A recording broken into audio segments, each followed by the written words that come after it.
Hey, all you beautiful women out there that are married or that long to be married. We have been reading from Created to Be His Helpmeet the last week or so, and today we're going to be in chapter 10. Reactions define you.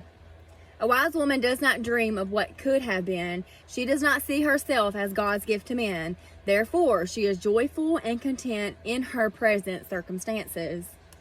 By the time you married, you already had certain basic convictions. You knew right from wrong. You did what you thought was right, and no one could persuade you differently. But now you find yourself and your convictions challenged by someone who may not share your established standards and worldview. He may be more liberal than you, more permissive, or he may be stricter and more legalistic.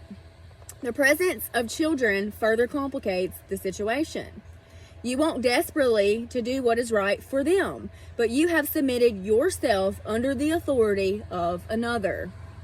Life is not going the way that you had planned, and you can't act or react the way that you had normally wanted to. You find yourself pushed to the limits of your patience, and then you react in unsubmissive and selfish anger. Reactions are not premeditated actions, springing from our best motives, carefully thought out, planned, and weighed. They are emotional responses breaking loose like wild horses when we feel hurt, cheated, used, or misunderstood. They are often retaliatory, sometimes condemning, confrontational, or adversarial, and eventually vengeful and punishing. Your reactions break you loose from your social inhibitions, and manifest who you really are inside and what you really believe at your core level. We lose our carefully preserved front when we are pressed beyond calculated thinking. Then who we really are is made manifest. You can control your future reactions considerably by changing the way that you think before you are pressed into a response. The way that you think every day determines the way that you feel, and it will determine how you will react in stressful situations. Researchers have determined that the average person thinks over 40,000 thoughts each day. The heart is filled with thoughts, and it is out of that reservoir of thoughts that the mouth speaks words of praise or bitterness.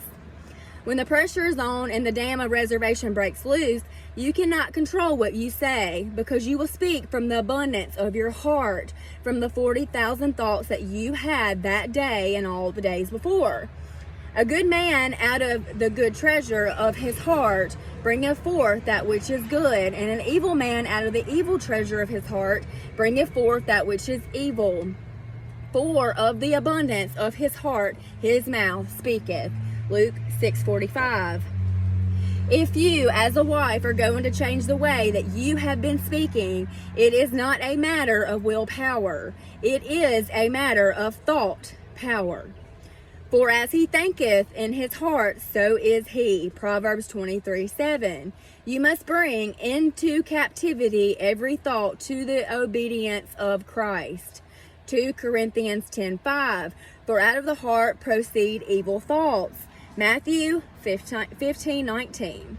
As Paul says, let this mind be in you, which also was in Jesus Christ. Philippians 2:5. You will be transformed by the renewing of your mind. Romans 12:2. Not by the strength of your will to hold your tongue.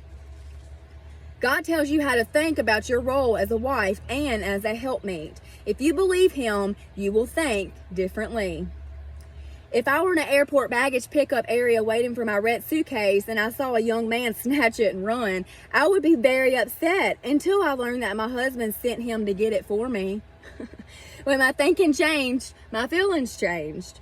The lady married to the accountant turned dairyman was sitting at home angry because her husband was late. Whenever he finally arrived, he went directly to the barn to take care of his cows. She couldn't hold her tongue. She couldn't help the way that she felt because she had spent the entire day, no, the entire week, month, last 3 years, thinking how miserable that she was for the circumstances that her husband had brought upon her. She felt it was her red suitcase that was stolen. He has no right, she thought, over and over again. This is not what we agreed to when we got married, she repeated to herself many times a day. He should come in and eat the supper that is already cold from waiting, not go out and milk those cows, she repeated to herself during the last 3 hours when it was obvious that he was already late. She was storing up in her heart an abundance of selfish thoughts.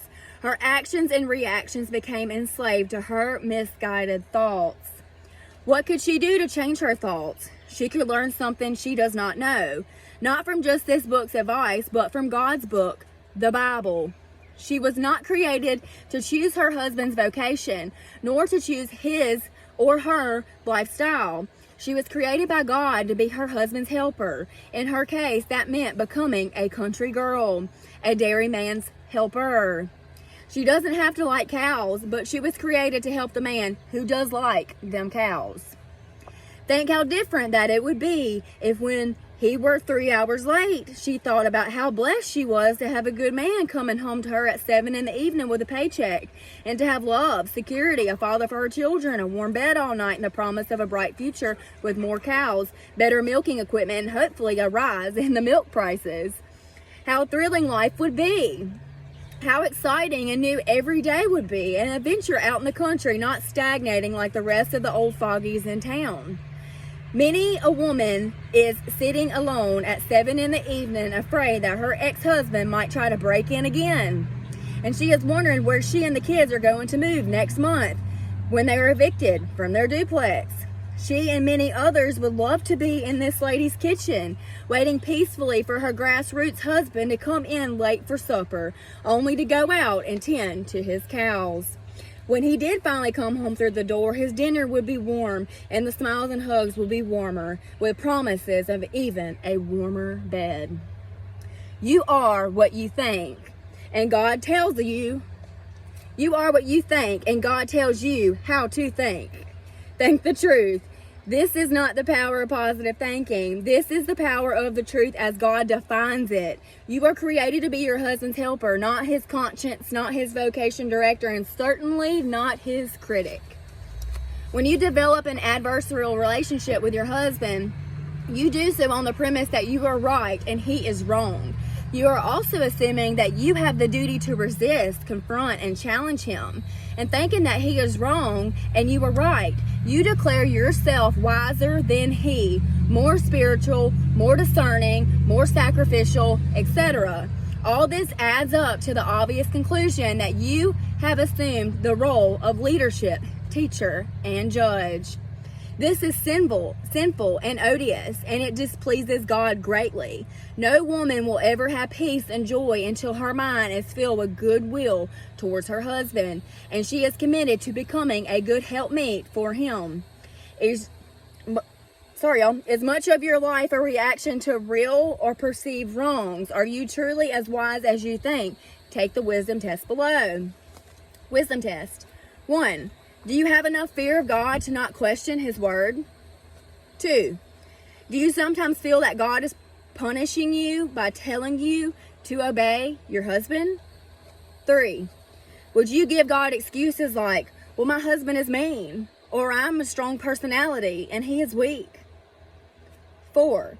How would you respond if God gave you directions on how to talk, when not to talk, how to dress, and even how to wear your hair? 5. Are you comfortable with dismissing the Bible's role for women by saying that we live in a different culture? 6. When God says to reverence, meaning stand in awe of your husband, do you think that that is demanding too much?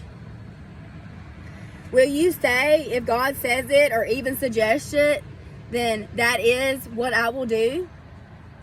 If you can say, not my will, but thine be done, then you can know that your prayer is based on the fear of God. It is the beginning of wisdom. Ask God to give you the beginning of wisdom by asking him to teach you to fear him. All right. And then here it's time to consider. Y'all can pause that, read that, screenshot that, whatever way you may like. Gonna hold it up there for a few seconds.